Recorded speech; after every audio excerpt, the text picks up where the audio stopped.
안녕하십니까. 방금 소개를 받은 양정호 목사입니다. 오늘 함께 공부할 내용 혹은 함께 생각해 볼 내용은 WCC에 대한 오해와 바른 이해입니다. 강의를 시작하면서 성경 말씀을 한번 읽고 시작하려고 그러는데요. 마태복음 12장 22절에서 30절까지의 말씀입니다. 오늘 강의 전체를 이끄는 말씀으로 마태복음 12장 22절로 30절까지의 말씀을 선택한 이유는 우리가 오해와 바른 이해라고 하는 주제를 생각해 보기 위해 적합한 본문 말씀으로 생각되었기 때문입니다. 그러면 한번 읽어보실까요? 제가 한 절, 여러분이 한 절 교독으로 받들어 읽겠습니다. 그때에 귀신 들려 눈 멀고 벙어리 된 자를 데리고 왔거늘 예수께서 고쳐주심에 그 벙어리가 말하며 보게 된지라.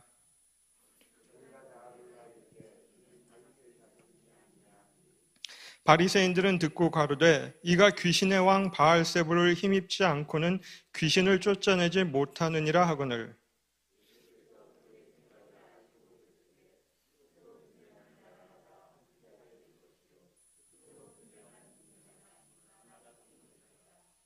사단이 만일 사단을 쫓아내면 스스로 분쟁하는 것이니 그리하고야 저희 나라가 어떻게 서겠느냐.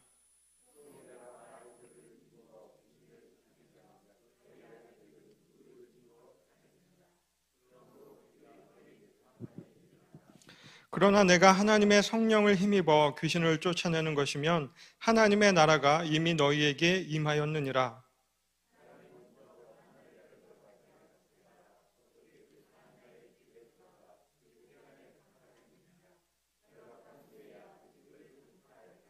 같이 읽습니다. 나와 함께 아니하는 자는 나를 반대하는 자요 나와 함께 모으지 아니하는 자는 해치는 자니라. 아멘. 성경 공부 시간은 아니지만 우리가 이 말씀을 읽었기 때문에 몇 가지 확인하고 넘어가야 할 내용들이 있을 것 같습니다. 첫 번째는 어떤 사건이 일어났는가 하는 내용이죠. 귀신 들려서 벙어리 된 사람이 고치게 되었습니다. 그런데 이에 대한 사람들의 반응이 놀랍죠. 어떤 사람은 다윗의 자손이라고 하면서 반응을 보였고요. 어떤 사람들은 서기관과 바리새인들은 바알세불의 힘을 빌리지 않고서는 쫓아낼 수 없다. 그러니 저 사람은 바알세불의 힘을 빌려서 지금 귀신을 쫓아내는 거다라는 반응을 보입니다. 왜 이런 반응을 보였을까요? 왜 이런 오해가 일어났을까요? 제가 진짜 여러분들에게 드리고자 하는 질문은 바로 이 지점에서 시작됩니다. 왜 예수님을 오해했을까? 자기들이 보고 싶은 대로 보는 겁니다. 자기들의 생각에는 바알세불을 힘입지 않고는 귀신을 쫓아낼 수가 없다는 생각이 머리에 꽉 박혀있기 때문에 성령을 힘입어서 귀신을 쫓아냈음에도 불구하고 바알세불을 힘입어서 쫓아냈다라고 말하고 있는 것이죠. 그러니 내가 가지고 있는 고정관념을 가지고 다른 사람을 보게 되면 오해가 생길 수가 있는 겁니다. 내가 가지고 있는 프레임워크 안에서 어떤 사건이나 사물을 이해하게 되면 오해가 생길 수 있는 것이죠. 그래서 우리가 더 자세히 살펴볼 것은 이러한 반응에 대해서 예수님이 무엇을 가르치셨나 하는 겁니다. 어떤 것을 가르치셨을까요? 4번에 나오는데요. 스스로 분쟁하는 나라, 스스로 분쟁하는 동네나 집은 망한다고 가르치셨습니다. 또 하나는 나와 함께하지 아니하는 자, 나를 반대하는 자, 나와 함께 모으지 아니하는 자는 나를 해치는 자다. 그것을 흩어버리는 자다라고 말씀하셨죠. 이 말씀을 통해서 예수님께서는 함께함이라고 하는 가치에 대해서 강조한 것으로 우리는 이해할 수 있습니다. 우리의 일상생활에서도 쉽게 오해가 생깁니다. 과연 오해는 무엇 때문에 어떤 과정에서 생기는 것일까요? 혹 오해가 풀렸다고 하더라도 특정한 상황에 대해서는 이해가 되었다고 하더라도 여전히 의심의 눈초리로 보게 되는 경우가 있습니다. 여러분도 그런 적 있지 않으셨습니까? 사람과 사람 사이에서 오해가 생겼어요. 그런데 시간이 지나고 서로 대화를 통해서 혹은 제3자가 도와줘서 오해가 풀렸지만 그럼에도 불구하고 그 사람을 대할 때마다 늘 마음이 편하지가 않고 의심의 눈초리로 보게 되는 것은 무엇 때문이에요? 내 편이 아니라고 생각하는 거예요. 그리고 여전히 내 자존심이 앞서는 겁니다. 그리고 여전히 뭔가 기분이 나쁜 거예요. 머리하고 가슴하고 따로 노는 거죠. 이러한 우리의 일상을 생각해 보면 어떠한 사건, 어떠한 사물, 어떠한 대상에 대한 오해와 바른 이해도 같은 과정을 거쳐서 오해가 생기기도 하고 이것을 풀기 위해서 엄청난 노력이 필요하다는 것을 생각해 보게 됩니다. 두 번째 질문입니다. 조금 도발적인 질문이기도 한데요. 여러분들은 교회 역사에 대해서 얼만큼 알고 계세요? 그리고 우리가 속한 교단, 적어도 이름은 아시죠? 예장통합, 대한예수교 장로회 가로 열고 통합이라고 하는 게 우리 교단의 공식 명칭입니다. 여러분이 교단에 속한 교인이라고 하는 정체성이 있습니까? 라고 질문하면 어떻게 대답하시겠어요? 별로 정체성이 없으시죠? 네, 없으실 거예요. 심지어 교단 신학교에 입학한 신학대학원 학생들 그리고 학부 학생들 가운데도 가르치고 얘기하다 보면 이 학생은 순복음 신학교에 가야 할 학생이 왜 장신대에 왔지? 이런 생각이 들 때가 있습니다. 이 학생은 총신대 가야 할 학생이 장신대에 와 있네? 이런 생각이 들 때가 있어요. 그것은 무슨 말이냐면 자신의 교단적 배경 혹은 교단적, 신앙적 정체성이 확인되지 않고 다른 사람이 뭔가 얘기했을 때 그 말이 전부인 줄 알아요. 또 어떤 사람이 얘기하면 또 그게 또 귀에 솔깃해가지고 또 그 목소리를 따라가기도 합니다. 내가 누군지, 내가 속한 교단과 교회가 어떠한 역사적 과정을 거쳐서 여기에 이르게 됐는지, 또 내가 어머님께 혹은 친구에게 또 다른 누군가에게 전해받은 복음이 예수 그리스도로부터 어떻게 흘러서 여기까지 왔는지를 생각해보지 않고 알아보지 않고 그냥 무조건 덮어놓고 믿는다 그러면 내가 그리스도인으로서의 정체성을 확인하기는 쉽지가 않습니다. 무조건 믿고 천국 가면 다 아니냐라고 반문하는 것으로 그칠 수가 있다고 하는 거죠. 그래서 오늘 제가 여러분에게 들려드리고자 하는 이 이야기는 우리 교단의 정체성과도 관련되어 있는 이야기이기도 하고요.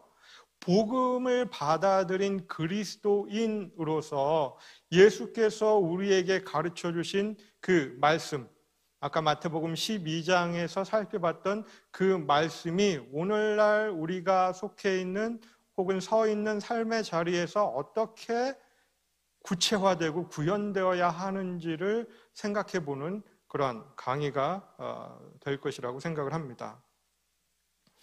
그러면 이제 본문으로 넘어가 보겠습니다. 에큐메니칼 운동에 대한 이해와 오해들이 상당히 많이 있는데요.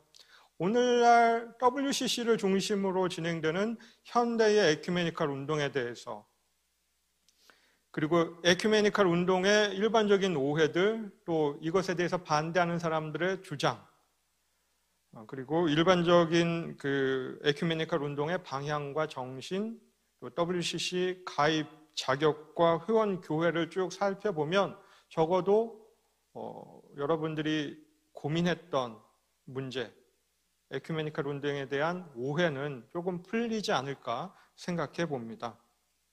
현대 에큐메니칼 운동은 크게 세 가지 흐름으로 설명할 수 있습니다. 이 물줄기로 이렇게 표현을 했는데요. 나중에 다시 설명할 텐데 WCC라고 하는 그 세계교회 협의회가 어느 날 갑자기 생겨난 것이 아니라 신앙과 직제 운동, 세계 교회 선교 운동, 그리고 정의와 평화, 창조 질서의 보존이라고 하는 이 세 흐름이 합류해가지고 거대한 현대 에큐메니칼 운동을 형성하게 되었다라고 하는 것을 보여주는 그림입니다. 에큐메니칼 운동이 어떻게 형성되었느냐를 이해하기 위해서는 19세기와 20세기의 개신교 선교 운동을 이해할 필요가 있습니다. 앞서 언급드린 세 가지 흐름 가운데 가장 먼저 시작된 물줄기가 바로 선교 운동이거든요. 19세기와 20세기에 세계 곳곳으로 파송되어 나갔던 선교사님들이 현지에서, 선교지에서 어떻게 하면 복음을 효과적으로 전할 수 있을까? 어떻게 하면 성경을 함께 번역하고 찬송가를 함께 편찬하고 교회 활동을 함께 구상하고 추진할 수 있을까를 고민하면서 다양성 속의 일치를 추구하는 운동이 시작되었습니다. 가장 대표적인 예를 우리가 한국 초기 기독교 역사의 선교공의회에서 찾아볼 수 있습니다. 여러분들 아시는 대로 1884년 부활절에 아펜젤러 선교사님과 언더우드 선교사님, 각각 장로교와 감리교를 대표하는 두 선교사님이 대한민국 땅에, 조선 땅에 들어오셨죠. 그 두 분이 사역을 하면서 계속해서 연합사업을 꾸려갔습니다. 성경을 번역하는 문제도 그렇고, 찬송가를 펴내는 문제도 그렇고, 복음을 전도하는 문제도 그렇고, 그것이 하나의 특정 교단을 이식하는 것으로 만족하지 않고요. 교단을 이식하는 것 그 이상, 진짜 복음, 예수 그리스도의 복음을 효과적으로 전하기 위해서 장로교, 감리교가 연합해서 선교 공의회를 만들고 선교 공의회를 중심으로 선교 활동을 벌인 일입니다. 그 중심 기구가 후에 세계교회협의회, 즉 WCC와 그 산하 기관으로 편성이 되어긴 했지만 처음에 선교사들의 모임에서 이 WCC가 태동되었다라고 하는 사실을 인지하는 것은 굉장히 중요합니다. WCC의 중심 신학을 한마디로 표현하면 한 분 하나님, 그리고 하나의 교회입니다. One God, One Church 이렇게 표현하는데요. 여기서 이제 One God이라고 하는 것은 우리가 성경 말씀에 남자나 여자나 종이나 자유자나 유대인이나 헬라인이나 다 그리스도 예수 안에서 하나다라고 하는 그 말씀을 압축적으로 표현한 겁니다. One God, One Church.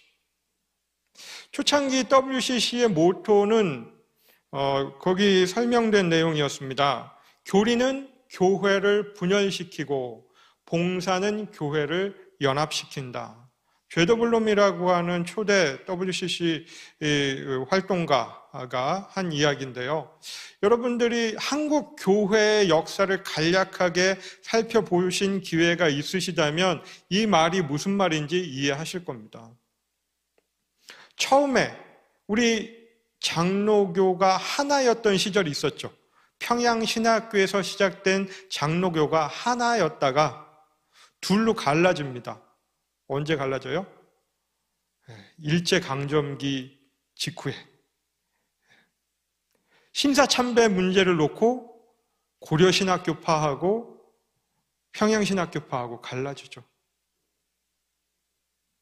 그 이후에는요, 성경 해석 문제를 놓고 남산신학교하고 또 갈라집니다. 자유주의적 성서 해석 혹은 역사 비평적 성서 해석 방법을 가지고 와서 성경을 해석했다는 것을 이유로 갈라지게 돼요. 그리고 마침내 예장 통합과 합동이 갈라질 때는 에큐메니칼 운동에 찬성하느냐 반대하느냐의 문제로 갈라지게 됩니다.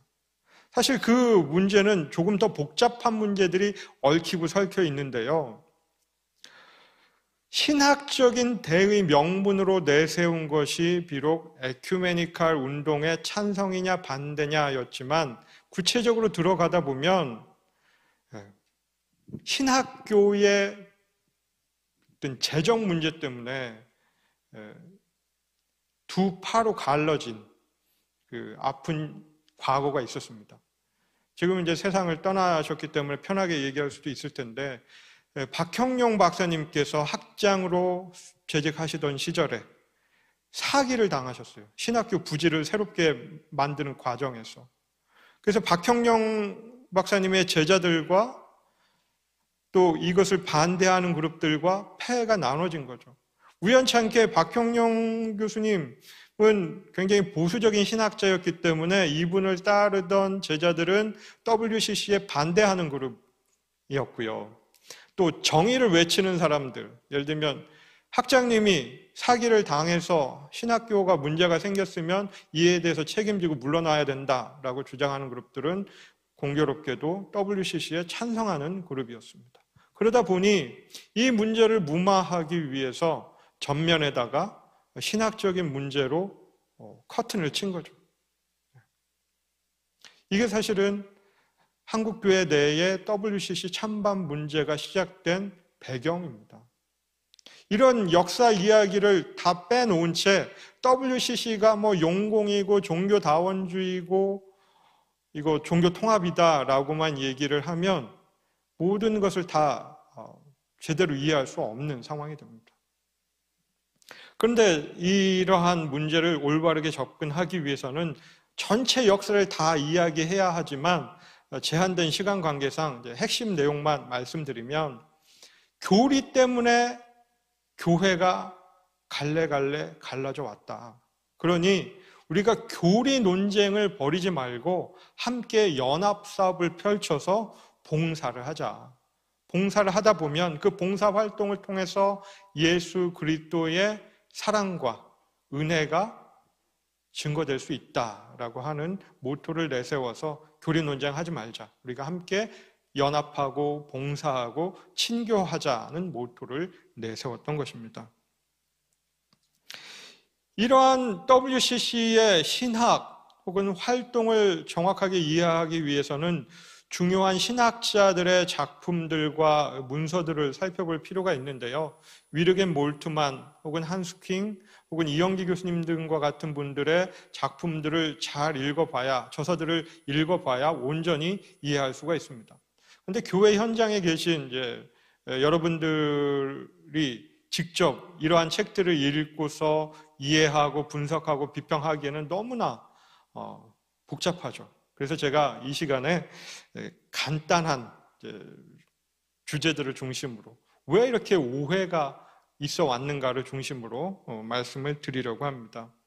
앞에 보시는 그림, 사진, 정형경 박사님이 이제 초혼제를 했던 모습을 찍은 사진입니다. 가장 큰 이슈가 되었던 문제죠. 도대체 정형경이라고 하는 저 한국 여성이 WCC 총회에서 뭔가 퍼포먼스를 하는데 과연 정당한 일이냐, 여기에 대해서 엄청나게 많은 질문과 비난이 쏟아져 왔습니다. 그래서 제가 이 시간 그 이야기를 조금 다룰 텐데요. 먼저 조금 가벼운 이야기, 옛날에는 이런 오해들을 받았다 하는 것부터 먼저 이야기를 해보겠습니다. 첫 번째는 공산주의입니다. WCC가 공산주의 아니냐, 이런 오해를 받은 적이 있어요. 이 오해를 풀려면 그 시대적 배경을 먼저 살펴봐야 하는데요.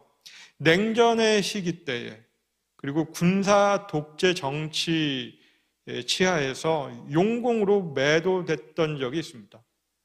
더 이상 냉전이 지속되지 않고 있고, 더 이상 군사 독재 체제가 지속되지 않고 있기 때문에 좀 편안하게 옛날 이야기처럼 말할 수 있어서 이 이야기를 먼저 꺼냈습니다. 냉전 체제에서 미국과 가장 강력하게 대치했던 그룹은 소련이죠. 소련은 여러분들 아시는 대로 러시아 정교회가 가장 강력한 종교 세력입니다. 그러다 보니 러시아 정교회 사제들은 자유대한 민국에서 혹은 자유주의 정치 체제를 가진 서방 세계에서 볼 때는 어떻게 보이겠어요? 공산주의자들로 보이는 거죠. 러시아에서 왔다는 이유로. 동방 정교회 사제이든 아니든 그건 관심 없어요. 국적이 러시아이기 때문에 이 사람은 공산주의자예요. 지금도 동방 정교회가 WCC의 정식 회원 교단입니다. 그러다 보니 그 옛날 냉전 체제 때 WCC에 참가했던 동방 정교회 사제들이 공산주의 국가에서 온 공산주의자라는 오해를 받는 것도 지금 생각하면 이상하지 않죠. 또 독재 체제에서 정의와 평화를 외쳤던 그 그룹들 가운데는 기독 청년들이 유독 많았습니다. 그러다 보니 체제에 반대하는 교회 오빠들은 다 용공으로 몰렸던 시절이 있었죠. 실제로 장로교 청년연합회 같은 장로교 총회 산하 기구들이 해체되는 그런 과정을 겪기도 했었죠. 대전 지역에서도 말입니다. 또 하나의 오해는 사회주의라고 하는 오해입니다. 교회가 사회 참여를 하는 것이 과연 정당한 건가? 질서를 유지하기 위해서 사회 참여하는 것이 혹은 인간의 존엄성을 외치는 투쟁들이 교회의 본질적인 역할과는 거리가 먼 것이 아닌가라고 하는 문제 제기들을 할 수가 있죠. 실제로 1950년 한국전쟁이 한참 진행 중일 때에 1950년 7월 15일부터 며칠 동안 캐나다 토론토에서 WCC 상임위원회가 열렸습니다. 국제 문제에 관한 상임위원회가 열렸을 때 그 토론토 회의에 모인 사람들이 어떤 결정을 했냐면 지금 공산주의 세력의 사주를 받은 북한으로 인해서 남한이 침략을 받았다. 이것은 정의와 평화, 세계 질서를 어지럽히는 일이다. 그러니 우리 교회가 직접 나서서 이 일을 다루어야 한다라고 선언했고요. 유엔과 미국과 한국 정부에 원조를 했던 일이 있었습니다. 어떻게 보면 한국 전쟁은 국제적인 문제이기 이전에 이념과 이념이 부딪힌 내전인데 교회의 친교들을 위해서 모인 WCC가 이 문제에 적극적으로 가입하는 것이 과연 옳은가라고 질문을 해볼 수도 있죠. 남의 얘기면 그렇게 쉽게 질문해 볼 수 있어요. 근데 이게 지금 전쟁이 막 발발된 지 2주도 채 안 된 시점, 딱 2주가 된 시점에서 이거 이대로 뒀다가는 지금 남한과 북한이 모두 다 공산화되고 세계 질서가 엉망이 되겠다라고 하는 위기감을 느낀 서방 교회 지도자들이 토론토에 모여서 이것 교회가 적극적으로 개입해야 된다. 우리의 목소리를 내야 된다라고 했던 사건입니다. 1950년 7월에 토론토 회의 때 있었던 일입니다. 교회가 이런 사회 문제에 대해서, 국제적인 문제에 대해서 침묵을 지킨다면 과연 어떻게 됐을까요? 생각만 해도 끔찍하죠. 다음으로 넘어가면요, 뉴에이지 운동 아니냐고 하는 또 오해를 받게 됩니다. 세계 종교를 통합하려고 하는 운동이다. 이런 오해를 받아요. 기독교, 불교, 그다음에 이슬람, 힌두교 이런 다양한 종교들을 통합해가지고 하나의 종교로 만드는 것 아니냐. 그래서 영성을 강조하는 거 아니냐. 이런 오해를 받습니다. 왜냐하면 각 종교마다 공통 분모를 추려서 하나의 주제로 요약을 하면 각 종교 안에 있는 영성이거든요. 모든 종교의 기도가 있죠. 불교는 불교식의 기도가 있고 힌두교는 힌두교식의, 기독교는 기독교식의 기도가 있습니다. 그 기도는 영성의 핵심적인 활동인데 이 영성을 강조함으로써 모든 종교들을 하나로 통합하려고 하는 거 아니냐라고 하는 오해를 받은 적이 있죠. 그러나 그렇지 않습니다. 이 오해는요, 종교 간의 대화 때문에 불거진 건데요. 대화에 대해서 우리가 다시 한번 생각해 볼 필요가 있어요. 연세 드신 분들, 앞에 계신 연세 드신 분들은 죄송하지만 자녀분들하고 대화해 본 적이 있으십니까? 네, 대화하셨죠. 그럼 이제 질문을 바꿔서 아버님과 대화해 본 적은 있으세요? 아버님과. 저는요, 저의 개인적인 경험만은 아닌 것 같은데 아마 우리 세대가 그랬던 것 같은데 아버지와 대화해 본 적이 별로 없습니다. 아버지가 말씀은 그렇게 하시죠. 야, 정호야, 오늘 나랑 좀 얘기 좀 하자. 분위기가 벌써 싸해요. 얘기 좀 하자 그러시면. 왜 그럴까요? 이거는 일방적으로 내가 너를 훈계하겠다고 하는 사인을 주신 거예요. 정말 마음과 마음을 터놓고 대화하는 게 아니라 아버님이 하시는 말씀을 일방적으로 받아들이는 그런 류의 대화를 나이가 30 될 때까지 반복해서 해오다 보니 대화 그러면 지금도 편한 마음이 들지 않습니다. 내가 또 뭘 잘못했지? 아버님이 대화하자 그러면 대번 먼저 떠올리는 생각이 내가 뭘 잘못했지? 아버님이 나한테 도대체 무슨 책망을 하시려고 혹은 무슨 잔소리를 하시려고 그러지? 그런 생각부터 떠올려요. 대화를 대화답게 해본 적이 없는 거죠. 우리 경험상. 대화란 내가 하고 싶은 말을 일방적으로 쏟아내는 것이 아니고 의견차를 좁히기 위해서 상대방의 말을 듣고 또 내 이야기를 하는 겁니다. 주거니 받거니 상대방의 이야기도 듣고 내 말도 하고 이렇게 왔다 갔다 상호작용이 일어나는 것이 대화인데 우리는 그런 종류의 대화를 별로 해본 적이 없어요. 회의 시간에 대화 혹은 토의하는 것도 어떨 때는 일방적인 싸움으로 끝날 때도 있습니다. 그러다 보니 이 대화라고 하면 내 것을 내주고 내 의견을 내주는 프로세스라고 생각하는 그런 오해들이 자리 잡고 있는 것이죠. 불교와의 대화를 한다고 했을 때 내가 가지고 있는 복음의 진리를 간직한 채 불교가 말하는 그들의 진리는 뭔지 그것을 듣는 것이 종교 간의 대화거든요. 그럼 이것이 왜 필요할까요? 선교적 상황 때문에 필요한 거죠.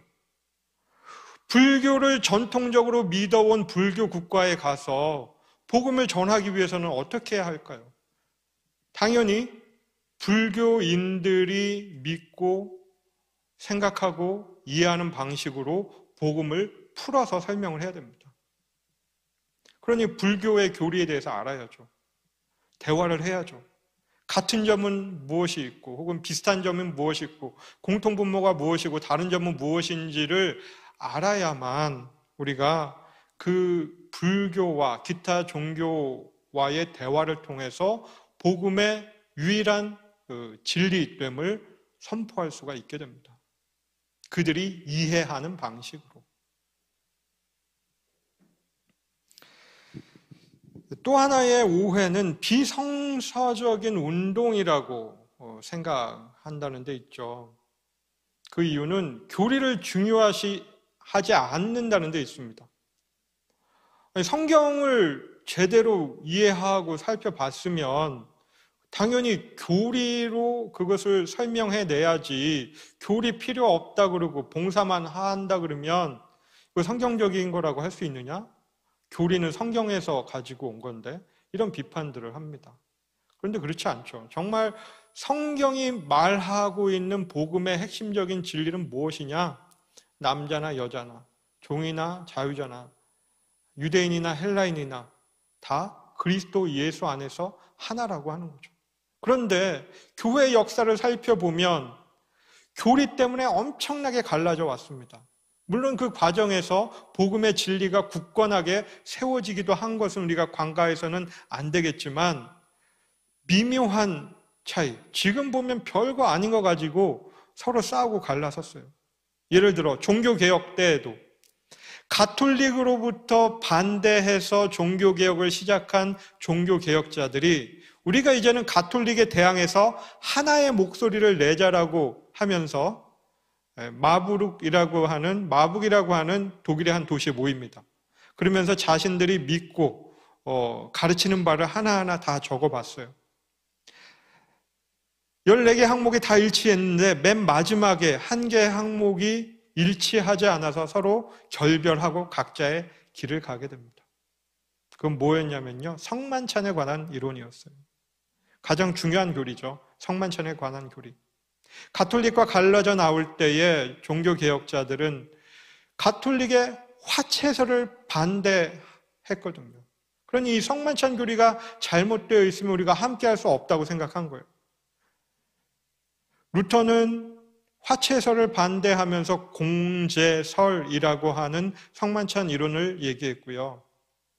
스위스의 종교개혁자였던 찌빙글리는 기념설이라고 하는 성만찬 이론을 제시했습니다. 중요한 문제이긴 했지만 개혁교회 진영이 종교개혁자들이 그렇게 갈라설 만큼 중요했던 문제였을까라고 생각하면 다시 한번 재고의 여지가 있다고 하는 거죠. 교리를 따지기 시작하면 다 이단입니다. 나와 다르면 다 이단이에요. 그런데요, 지금 한국교회, 특별히 예수교 장로회 안에 교단이 몇 개가 되어 있는지 아십니까? 메이저 교단만 예장통합, 예장합동, 기장, 고신 이렇게 4개인데요. 그 안에 들어가서 하나하나 살펴보면 150개가 넘는 교단이 있다고 그래요. 어떤 분들은 그 자조적인 그 비웃음이 섞인 목소리로 그렇게 얘기를 하시기도 하더라고요. 정답이 없다고. 우리가 지금 이렇게 이야기하고 있는 동안에도 분명 어딘가에서는 싸우면서 또 갈라졌을 거라고. 그렇게 이야기하는 분도 있었어요. 별거 아닌데 왜 그렇게 싸울까요? 명분은 교리이지만, 명분은 진리지만 목숨 걸고 지키려고 하는 것이 진짜 진리일까요? 자기의 이익일까요? 고민해 볼 필요가 있습니다.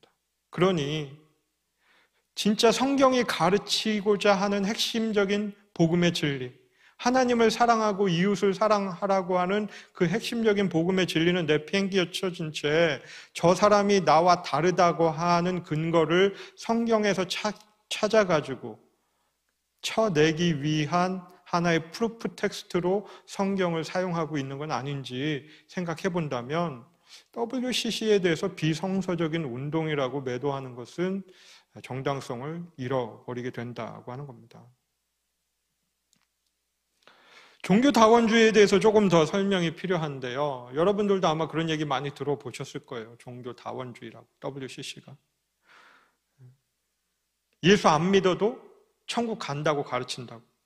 타 종교에도 구원이 있다고 가르친다고. 정영경 박사라고 하는 여자 신학자가 영혼들을 초대해가지고 억울함을 풀어주는 그런 초혼제를 했다고 한다고. 또 예수 그리스도의 십자가와 부활이 유일한 복음의 진리, 선교의 토대가 되어야 되는데 미시오데이 들어보지도 못한 개념을 얘기하면서 선교를 얘기하는데 사회복음이냐 개인 구원이냐를 얘기하는데 이거 도대체 뭔지 모르겠다고 하시는 분들도 있었습니다.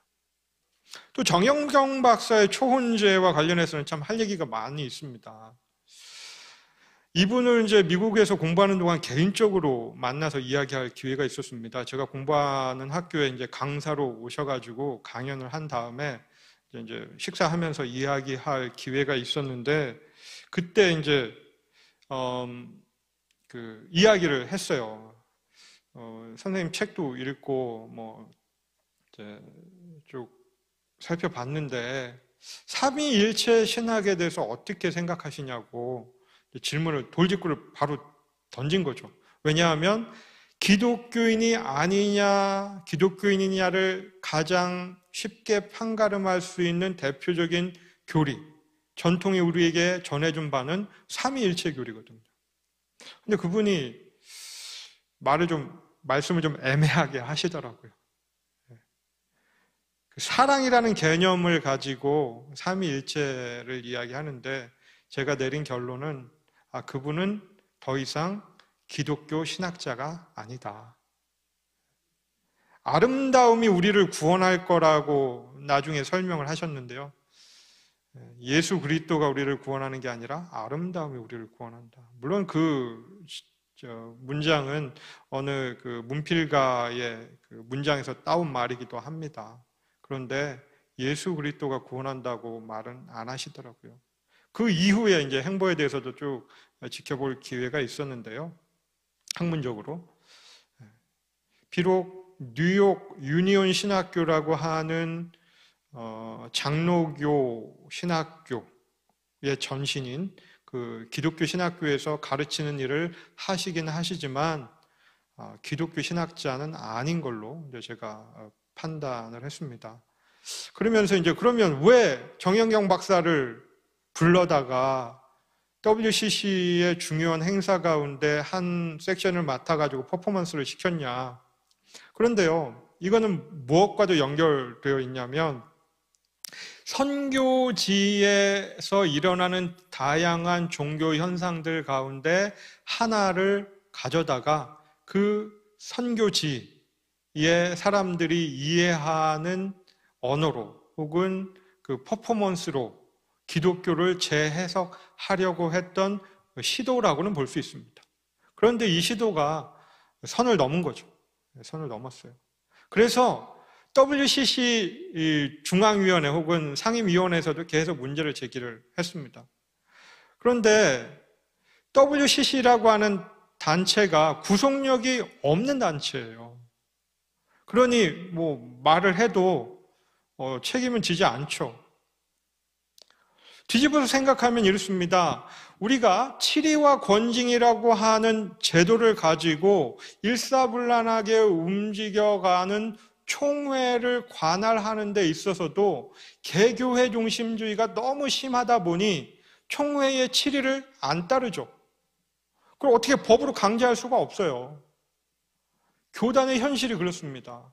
하물며 WCC는 말할 것도 없죠. 아무리 WCC의 그 근본 신학 혹은 그 신학 기조가 있음에도 불구하고 그 안에서 활동하는 개인과 교회가 다른 의견을 혹은 다른 행보를 걷는데 법적으로 제재할 수가 없어요. 그러니 이 정영경 박사의 어떤 퍼포먼스에 대해서 마치 WCC가 치밀하게 계획해가지고 뭔가 일을 시킨 것처럼 하는데 그것은 오해입니다. 왜냐하면 그 이후에 중앙위원회에서 성명을 냈기 때문에 그래요. 미시오대 얘기하려면 길어지니까요. 다음으로 넘어가겠습니다. 사진은 WCC 부산 총회를 반대했던 분들의 모습인데요. 이분들이 도대체 왜 반대를 하냐 몇 가지 내용으로 요약할 수 있습니다. 첫 번째는 자유주의입니다. WCC가 자유주의라는 거죠. 에큐메니칼 운동과 그 신학을 수용한 결과로 기독교가 생명력을 잃었다고 주장합니다. 복음의 진리가 훼손되었다. 복음 전파의 원동력이 상실되었다라고 설명하는 거죠. 과연 자유주의 신학 때문에 기독교가 신학의 정체성을 상실했을까요? 그렇다면 자유주의는 또 뭘까요? 자유주의. 부활을 부인하고 예수 그리스도의 구세주 되심을 부인하는 게 자유주의일까요? 그렇지 않습니다. 신학의 다양한 방법론들 가운데 역사적 접근 그리고 경험을 중요하는 접근 방식을 자유주의라고 하죠. 대표적인 게 여성의 경험을 절대시하는 여성신학, 그다음에 흑인들의 경험을 절대시하는 흑인신학, 남미의 그 바닥 공동체의 경험을 절대시하는 해방신학, 민중들의 경험을 절대시하는 민중신학, 이런 것들이 자유주의 신학이죠. 물론 이러한 신학들과 연결이 전혀 없는 건 아니죠. 왜냐하면 모든 신학들의 그 독특성 혹은 다양한 목소리들을 포용하려고 하는 기본 기조가 있기 때문에 이 신학들의 가치를 인정하긴 하지만 WCC가 예수 그리스도의 유일성이라든지 복음의 어떤 절대성을 부인하는 것은 아닙니다. 기독교 신앙을 가져야 할 분명하고 확실한 이유를 제시하지 않고 있다라고 비판을 하는데요. 그렇지가 않죠. 왜냐하면 나중에 다시 살펴보겠지만 WCC에 가입하기 위해서는 가장 기본적인 조건이 하나가 제시되는데 그게 뭐냐면 삼위로 일체되신 하나님을 믿는 그 믿음입니다. 325년 니케아 공의 때부터 시작된 삼위일체 논쟁이 451년 칼케돈 회의로 일단락이 됐고 그때 완성된 삼위일체 교리는 지금까지 1500년이 넘는 기독교 역사 속에서 이단과 정통을 판가름하는 기준으로 작용해 왔습니다. 이게 가장 중요한 시금석이죠. 삼위일체 교리. 근데 그 교리를 전면에 내세워서 이거 인정하면 WCC 회원교단이 될 수 있어. 이거 인정하지 않으면 안 돼. 이렇게 구별하는 이유는 복음의 가장 기본적인 진리가 삼위일체 교리, 예수는 곧 하나님이다라고 하는 교리가 기본으로 깔려 있는 것이죠. 더 이상 이제 유효성이 없긴 하지만 자유주의 때문에 기독교인들의 수가 감소했다고 비판했던 적도 있습니다. 그런데 이제 코로나 상황이 돼서 보니 그게 어떻게 자유주의 때문이겠어요. 다양한 원인들과 결과들로 인한 감소죠. 이런 것을 생각한다면 자유주의가 WCC다. WCC가 자유주의를 포용하기 때문에 문제가 있다라고 말하는 것은 적절하지 않다 할 수 있습니다. 포용주의, 여기서 말하는 포용주의란 종교다원주의하고도 연결이 되는데요. 교회의 분열을 막으려는 궁여지책 혹은 교회 통합 운동이 이게 문제가 있다고 보는 거죠. 문제가 있으면 그 문제를 정확하게 지적하고 진리를 선포해야 하는데 좋은 게 좋은 거라고 그냥 덮고 넘어가려고 하는 거 아니냐, 그런 생각을 갖도록 주장을 합니다. 명확한 신앙 고백의 목소리를 내지 못하는 상황에 빠져들게 했다라고 이야기하기도 하죠. 그런데요, WCC의 새 흐름 가운데 신앙과 직제라고 하는 흐름은 기독교의 중요한 교리, 세례, 성만찬, 예배 등과 같은 가장 중요한 예배 예전에 관한 내용들을 어떻게 우리가 이해하고 문서화할 수 있을지를 연구하는 그러한 흐름입니다. 거기에서는 기독교 진리에 대해서 좀 더 명확하게 설명하려고 하는 노력들이 끊임없이 진행이 되고 있어요. 비록 의심의 눈초리로 보게 된다면 거기에 로마 가톨릭도 들어와 있고 동방 정교회도 정회원으로 들어와 있다 보니 이거 문제가 있네. 왜 로마 가톨릭이 거기 들어와 있어? 왜 동방 정교회가 거기 들어와 있어? 라고 의심의 눈초리로 볼 수 있습니다. 그런데요, 복음의 진리를 한번 생각해 보세요. 예수 그리스도께서 선포하신 복음의 진리가 지금 저와 여러분에게 오기까지 어떠한 흐름들을 거쳤는지, 중세 로마 가톨릭 교회를 빼내서 던져버린다면 복음이 저와 여러분에게까지 올 수 있었을까요? 동방 정교회를 빼서 집어 던진다면 복음이 저와 여러분에게까지 올 수 있었을까요? 그렇지 않아요. 교회가 생긴 이래로 동방교회와 로마 가톨릭 교회와 미국 교회를 통해서 면면하게 흘러온 복음의 진리가 저와 여러분에게까지 그리고 우리 선조들에게까지 전달된 것이죠. 그러니 복음의 진리를 정확하게 이해하기 위해서는 역사적으로 이 중요한 내용들이 어떻게 흘러왔는지를 정확하게 이해하기 위해서 동방교회 전통과 로마 가톨릭교회 전통이 말하는 그 교리에 대해서도 우리가 함께 연구할 필요가 있는 거죠. 그것을 연구하면 우리 교단이 가진, 개신교가 가진 독특한 특징들을 또한 잡아낼 수 있을 겁니다. 더 이상 교리를 중요하게 여기지 않는 교회가 아니라 교회 일치라는 우상에게 굴복하는 교회가 되고 있다라고 하는 비판도 정확하지 않은 거죠. 왜냐? 신앙과 직제위원회에서 계속해서 교리에 대해서 연구하고 있기 때문입니다. 종교다원주의, 많이 했던 내용이죠. 더 이상 우리가 예수 그리스도의 유일성과 복음의 진리, 오직 예수 이름으로만 구원을 받는다고 하는 그 공식을 포기해야 된다. 그럴 수 없다. 이렇게 이제 싸우는 것 같은 모양새를 제시하면서 WCC는 종교다원주의다. 우리는 복음의 진리를 지키는 사람들이다. 이렇게 대결 구도로 몰아가면서 WCC에 대해 종교다원주의라고 말하는 것은 이미 설명한 대로 종교 간의 대화를 제대로 개념 잡지 못해서 생겨난 일이다라고 말씀드릴 수 있습니다. 물론 여기에 이제 반대하는 분들은요, 이렇게 얘기를 해요. 벌써 오래전 일인데요. 2006년 5월에 부처님 오신 날에 한국 WCC 총무 백도훈 목사님이 불교계에다가 이제 화해와 협력을 강조하는 메시지를 보낸 것을 문제 삼습니다. 아니, 왜 목사가 석가탄신일에 불교에다가 평화의 메시지를 보내냐. 이거 문제 있다 보는 거죠.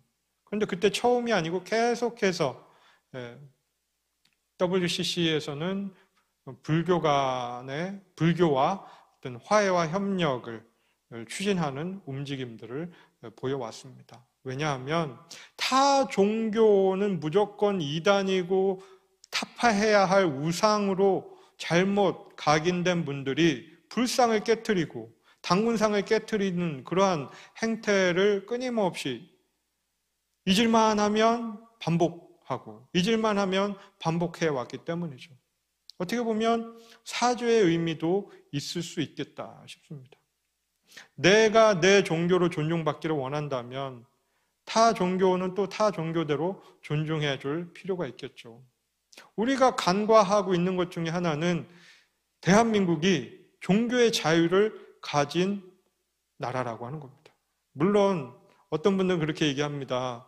너의 종교의 자유로 나의 종교의 자유를 침해하지 말라고. 법으로 따지면 맞는 말이에요. 내가 존중받고 싶으면 상대방도 존중해 줄 필요가 있습니다. 무조건 불교는 이단이고 타종교고 우상이고 그렇게 얘기하면 어떻게 대화가 되겠어요? 어떻게 하나님을 사랑하고 이웃을 사랑하는 마음으로 그 사람을 대할 수가 있겠습니까? 일단은 존중해 주어야죠. 그러다 보니 타 종교를 존중해 주는 게 종교다원주의 아니냐? 이렇게 또 오해하고 비판하는 분들도 있다고 하는 것이죠.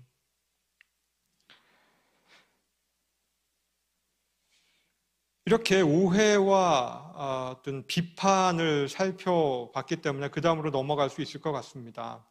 에큐메니칼 운동의 방향과 정신은 도대체 그럼 뭐냐 하는 거죠. 방향, 그 글씨가 좀 잘 보이는지 모르겠는데요. 거기 첫 번째 위에 쓰여 있는 것은요, 교회의 일치입니다. 일치. 하나의 기구, 교파, 교단 이런 거 없는 하나의 기구나 하나의 종교를 만드는 것이 아니라 교단 분열로 인해서 너무나 갈라져 있는 이러한 어떤 상황들을 아파하면서 하나가 되자고 하는 운동입니다. 예를 들면 대전 같은 경우에도 대전 성시화 운동본부가 활발하게 활동을 한다고 들었습니다. 교단을 떠나서, 교파를 떠나서 이 대전이라고 하는 도시를 거룩하게 만드는 일에 우리가 연합사업을 하자. 그러한 취지로 모인 겁니다. 그게 교회의 일치를 위한 하나의 발걸음이 될 수 있는 것이죠. 그 다음은 인류의 일치입니다. 계속해서 반복했던 말씀, 남자나 여자나 종이나 자유인이나 유대인이나 헬라인이나 그리스도 예수 안에서 하나라고 했던 그 기독교 초기의 가르침들을 구체화함으로써 인류가 하나 되자고 하는 그런 방향으로 나아가고 있는 것이죠. 또 하나는 창조 질서의 보존입니다. 하나님께서는 사람만 만드신 것이 아니고요, 온 피조 세계를 만드셨어요. 간혹 우리가 오해하고 있는 것 가운데 하나는 하나님이 기독교인들만의 하나님이라고 오해하기도 해요. 그런데 그렇지 않죠. 하나님이 기독교인만 창조하신 거 아니고요, 모든 피조 세계를 창조하셨어요. 이 창조 세계는, 모든 피조 세계는 하나님의 것입니다. 그러다 보니 사람만이 아니고 모든 피조 세계 역시 하나님의 창조 질서 안에서 행복하게 인류와 더불어 살아가야 하는 존재들인 것이죠. 그래서 환경 문제, 이런 문제에도 관심을 갖고 활동을 합니다. 이러한 내용들을 몇 가지로 나눠서 얘기해 볼 수 있는데요. 하나는 세계적인 신앙으로 요약할 수 있습니다. WCC 운동의 방향은 세계적인 신앙이다. 과거의 신학은요, 유럽을 중심으로 백인들의 전유물이라고 하는 인식이 있었습니다. 그래서 신학 공부를 하려면 어디로 가요? 유럽이나 미국으로 갑니다. 거기에 신학이 발달해 있으니까. 그런데 지금은 상황이 바뀌었죠. 아프리카로 가기도 하고요, 인도로 가기도 하고요, 일본으로 가기도 합니다. 그곳에서 피선교지 혹은 선교사들이 복음을 전파했던 그곳에서 어떻게 복음이 뿌리 내리고 그 지역사회를 민족을 바꾸어 놓았는가에 관심을 가지고 연구하는 사람들이 생기기 시작한 겁니다. 신학은 백인들의 전유물이 아니에요, 더 이상. 온 세계가 복음이 들어간 곳, 그곳에서 하나님에 관해 말해진 것, 그것이 신학의 연구 대상이 된 것이죠. 그러다 보니 아시아, 아프리카, 라틴 아메리카에서 자신들의 신학을 발전시키려는 많은 시도들이 진지하게 있어 왔습니다. 그 목소리에 귀를 기울이는 것 역시 신학 수업 혹은 신학 연구라고 할 수 있는 것이죠. 두 번째는 다양성 속에서의 일치입니다. 획일화를 이야기하는 것이 아니고요, 모든 사람들이 가지고 있는, 모든 교단들이 가지고 있는 고유한 특징들을 인정하면서 함께 뭔가 연합사업을 해보자 라는 취지로 설명할 수 있습니다. 이것을 비유로 설명하면요, 비빔밥으로 비유할 수 있어요. 비빔밥. 비빔밥의 재료가 뭐가 있을까요? 비빔밥 좋아하시는 분? 네. 별로 안 좋아하세요? 저는 비빔밥을 좋아하는데 점심도 연어, 아보카도 비빔밥을 먹고 왔는데, 그 비빔밥의 재료는 신선한 야채들과 또 그 특정한 어떤 재료들이 있죠. 하나님께서 만드신 피조물들의 일부가 재료가 됩니다. 또 밥이 있어야 되고요. 한국 사람들이 비빔밥을 맛있게 먹으려면 반드시 들어가는 것 두 개가 있습니다. 참기름과 고추장이죠. 비유라고 말씀드렸어요. 이 다양성 속의 일치는요, 각각의 재료들이 가지고 있는 고유한 특성들을 우리가 음미하면서 기름과 고추장으로 비벼가지고 하나로 만든 그 하나됨을 우리가 맛보는 거죠. 저는 어쩌면 그 고추장이, 시뻘건 고추장이 예수 그리스도의 피를 상징하는 것으로 봐도 좋지 않을까 생각을 해본 적이 있습니다. 그리고 그 참기름은 그럼 또 뭐가 되겠어요? 성령의 기름 부으심이 될 수도 있겠죠. 이런 다양성 속에서의 일치를 이미지로 만들어낸 것이 비빔밥이라고 하는 것을 여러분들이 이해하시면 종교를 통합시키고 획일화시키고 뭔가 이게 내가 받아들이기 좀 거북한 새로운 교회, 새로운 종교를 만들어내는 것이 아닌가라고 하는 오해를 덜어내 버리셔도 좋을 것 같습니다.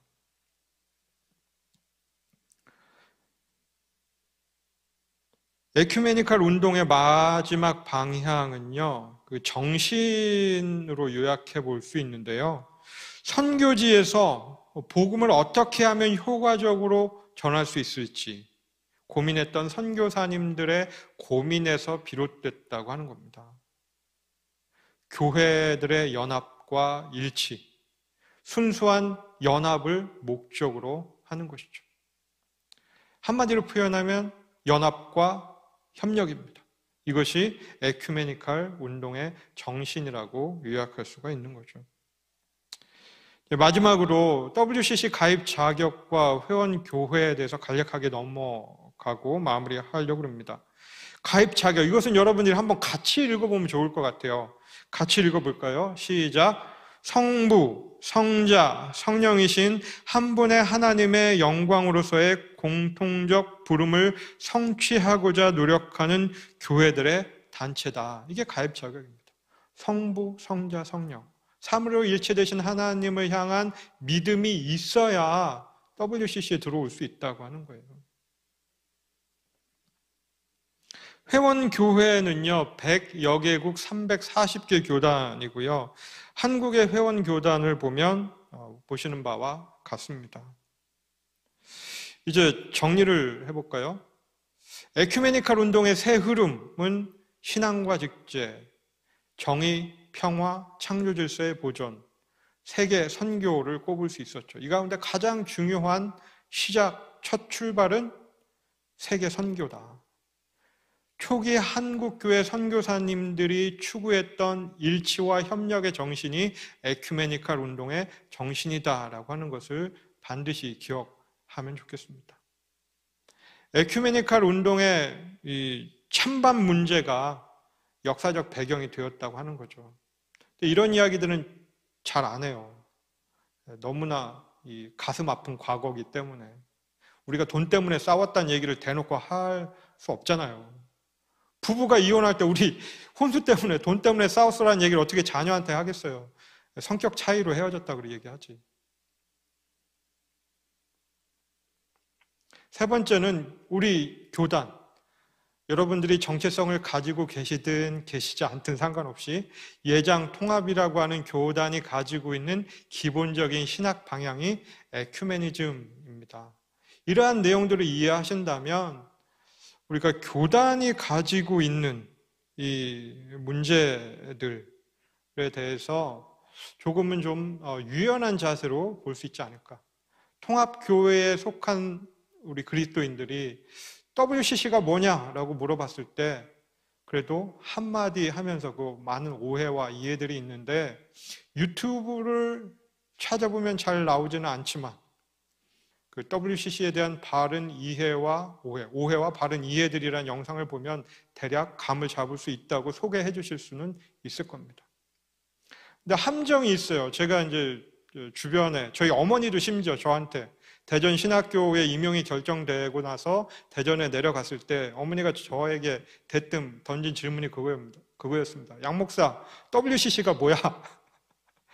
왜 갑자기 WCC를 물어보세요? 어머니가 WCC가 뭔지 아세요? 그랬더니 난 모르겠는데 WCC 그거 안 좋은 거라며 그렇게 얘기를 하시더라고요. 안 좋다는 건 또 어디서 들으셨어요? 그랬더니 유튜브 보니까 안 좋다고 하더라. 뭐 이렇게 평소에 유튜브를 통해서 뭐 찬양도 많이 들으시고 뭐 특강도 많이 들으시고 설교도 많이 들으시다가 어느 순간에 WCC에 대한 뭐 실체? 그런 영상을 누르셨나 봐요. 그러면 어떻게 되겠어요? 알고리즘이 안내하는 대로 계속 WCC가 안 좋다는 것만 그 썸네일이 뜨게 되죠. 그러니까 그걸 계속 보다 보면 이거 WCC가 문제 있는 거구나라고 자연스럽게 이게 받아들이게 됩니다. 근데 아쉽게도 WCC에 대한 바른 이해를 적극적으로 알리는 동영상은 사실 찾아보기가 쉽지 않은 건 사실이에요. 장시간 동안 여러분들에게 WCC에 대한 오해 그리고 바른 이해에 대해서 말씀을 드렸는데 제가 준비한 내용은 여기서 마치도록 하겠습니다. 감사합니다.